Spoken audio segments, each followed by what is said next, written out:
पृथ्वी एक दूसरे के साथ कैसे व्यवस्थित होते हैं इसे जानेंगे, ठीक ना। देखिए ये हमारी पृथ्वी है, क्या है, पृथ्वी, पृथ्वी।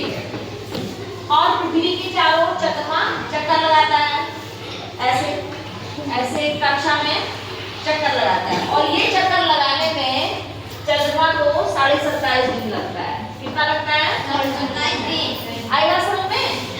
तीनों की सापेक्षिक गति को जानेंगे। ये हमारी पृथ्वी है और ये चंद्रमा है और यहाँ पे बना दिया हमने सूर्य। ये क्या है? सूर्य। और ये है चंद्रमा। अब देखो चंद्रमा, तो जब सूर्य, चंद्रमा और पृथ्वी है ना एक सीध में रहेंगे तो उसको कहेंगे सिजगी। क्या कहेंगे? सिजगी।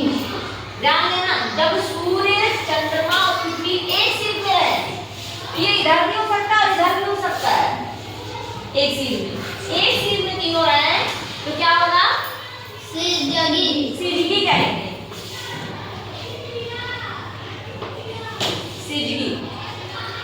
और जो सिजगी होती है वो दो टाइप की होती है। सिजगी जो है दो प्रकार की होती है, एक होती है युति और दूसरी होती है वियुति। ध्यान दीजिएगा, सिजगी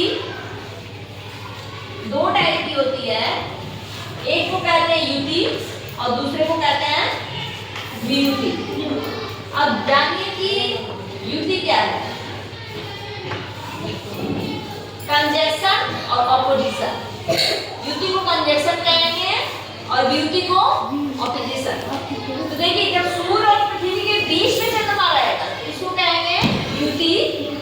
जब सूर्य और पृथ्वी के बीच में चंद्रमा रहेगा तो इसको कहेंगे युति।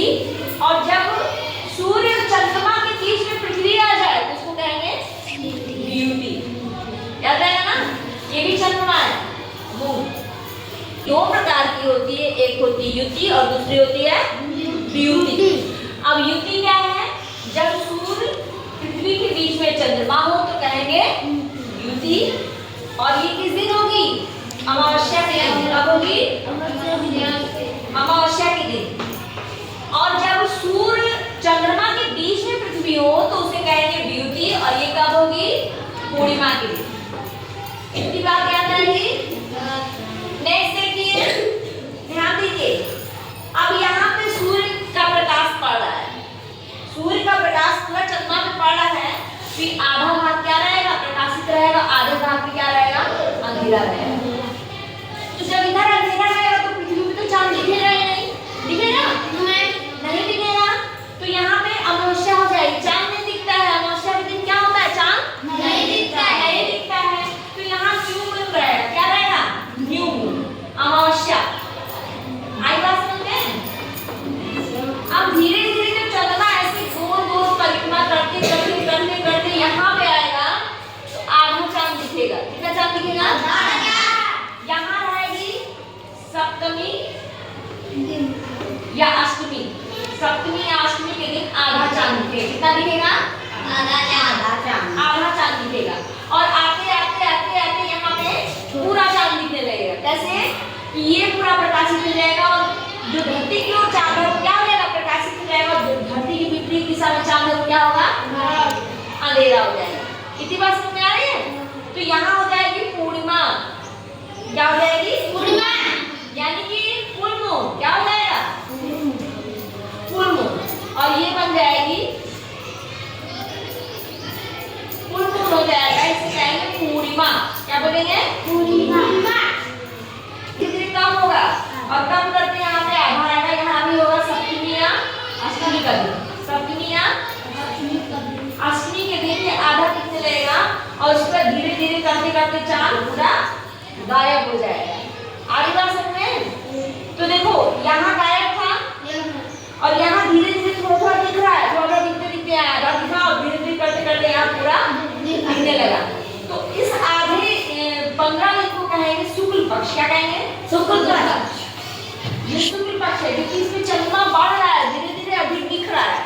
और इसमें क्या था? इसमें ज्यादा दिख रहा है, घट रहा है। चंद्रमा में क्या होगा? घटता जाए, घटता जाए, घटता जाए, घटते घटते अमावस्या के दिन पूरा गायब हो जाएगा।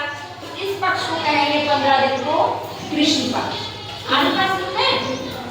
ये शुक्ल पक्ष 15 दिन और 15 दिन अब देखिए यहाँ चांद दिख ही नहीं रहा है धरती पे, तो इस दिन धरती पे नहीं दिख रहा, मतलब यहाँ क्या हुआ, चंद्र ग्रहण नहीं हुआ। अमावस्या तो हुई लेकिन चंद्र ग्रहण नहीं होगा अमावस्या दिन। क्यों? जब चांद दिखेगा नहीं तो ग्रहण कहाँ से लगेगा? चंद्र ग्रहण हमेशा पूर्णिमा के दिन होता है। किस दिन होता है? पूर्णिमा के दिन होता है। चंद्र ग्रहण हमेशा कब होगा? पूर्णिमा के दिन। लेकिन हर पूर्णिमा को चंद्र ग्रहण नहीं लगा। क्यों नहीं होगा?